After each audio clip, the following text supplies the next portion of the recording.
Baik, saya akan share screen. Saya coba share ini ya.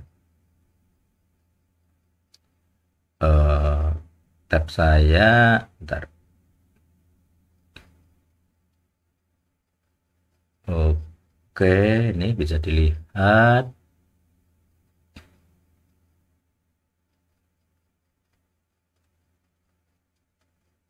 Ya, jadi kalau teman-teman menyimak, ini sudah pernah saya bahas di apa namanya, di salah satu video. Ini saya lupa linknya, nanti silakan cari di channelnya El Sadik tentang makanan itu ya.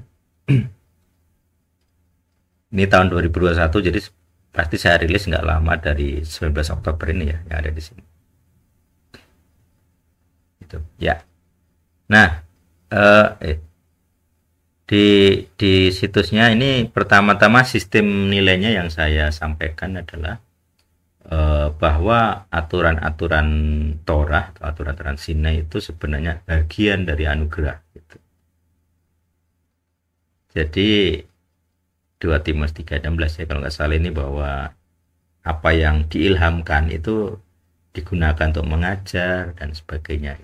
Jadi ada istilahnya apa ya, kalau istilahnya ada manfaatnya lah gitu. Jadi semua yang tertulis dari hukum Sinai itu ada manfaat. Itu cara pandang saya. Saya menganggap itu anugerah. Nah, jadi selama ini orang mengadu antara Torah dan ajaran Yesus. Jadi PLPB itu diadu gitu ya. Dianggap bahwa yang PB itu membatalkan PL dan seterusnya dan seterusnya. Ini yang saya sendiri agak merasa nggak cocok. Karena ajaran Yesus itu sebenarnya reformasi terhadap ajaran Sinai gitu. Jadi yang ajaran sini dianggap melenceng, yang bahasa umumnya dianggap kemunafikan ini, kemudian berusaha dikembalikan ke aslinya gitu. Artinya apa yang Yesus ajarkan itu malah mendekati pengajaran sini, bukan malah anti ya. Jadi malah semakin dekat gitu. Tapi orang Kristen rata-rata, terutama yang aliran Eropa ya, doktrin-doktrin Eropa bilang membatalkan Torah. Bahkan sampai kalau teman-teman perhatikan penerjemahan di kitab PLAI yang apa itu namanya, Markus berapa itu, 10:19 mungkin kalau tidak salah. Coba saya cek. Jadi Markus 10:19 itu bilangnya apa itu namanya, ada tambahan yang tidak ada dalam terjemahan-terjemahan lain. Di KJV bahkan tidak ada ya. Mana itu ya yang dia bilang menghalalkan segala makanan itu. Jadi artinya kenapa apa itu namanya, penulis atau penerjemah gitu ya sangat sangat bersemangat untuk menuliskan bahwa Yesus membatalkan aturan makan atau menghalalkan gitu ya, menghalalkan. Saya nggak tahu ini kenapa para penerjemah di non Jewish ya, atau di Melayu atau di Indonesia gitu, punya obsesi gitu bahwa Alkitab itu harus menunjukkan menghalalkan segala makanan. Padahal di bahasa asli tidak ada itu. Kalau kita bandingkan dengan bahasa asli Markus 7:19. Ini saya bacakan dari kitabnya LAI ya.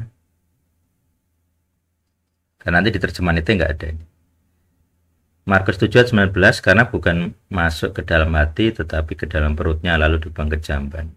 Dengan demikian ia menyatakan semua makanan halal. Jadi kalimat dengan demikian ia menyatakan semua makanan halal itu tidak ada. Kalian cari di KJV itu tidak ada. Jadi semua, bahkan di kitab ini resmi PB Yunani, jadi misalnya di Bizantium. Jadi kalau teman-teman cari di Bizantium atau di Textus Receptus dan lain-lain itu tidak ada itu yang apa namanya, yang membahas tentang tambahan kalimat menghalalkan segala makanan itu tidak ada. Tapi di penerjemah sangat semangat menambahkan itu ya. Itu sesuatu yang yang menarik gitu ya, karena kenapa harus begitu? Kenapa harus sesemangat itu untuk menambahkan kalimat itu? Mungkin ada teks sumber minoritas, jadi namanya textual criticism ya. Ada teks sumber minoritas kecil, yang lain tidak ada, kebetulan dia ada, bisa saja. Jadi itu artinya dia penyalinnya menambahkan kesimpulan, bisa saja. Tetapi bahkan di eh, terjemahan-terjemahan lain itu tidak ada, hanya di TB saja itu, yang lain tidak ada. KJV yang dianggap authorized version juga tidak ada gitu ya. Di apalagi yang literal itu sama sekali tidak ada. Di Pesita Aram tidak ada. Jadi artinya semangat para penerjemah seperti LAI dan kawan-kawan adalah ingin menunjukkan bahwa Torah itu dibatalkan oleh salib gitu. Nanti termasuk nanti kelihatan di terjemahan kitab Galatia.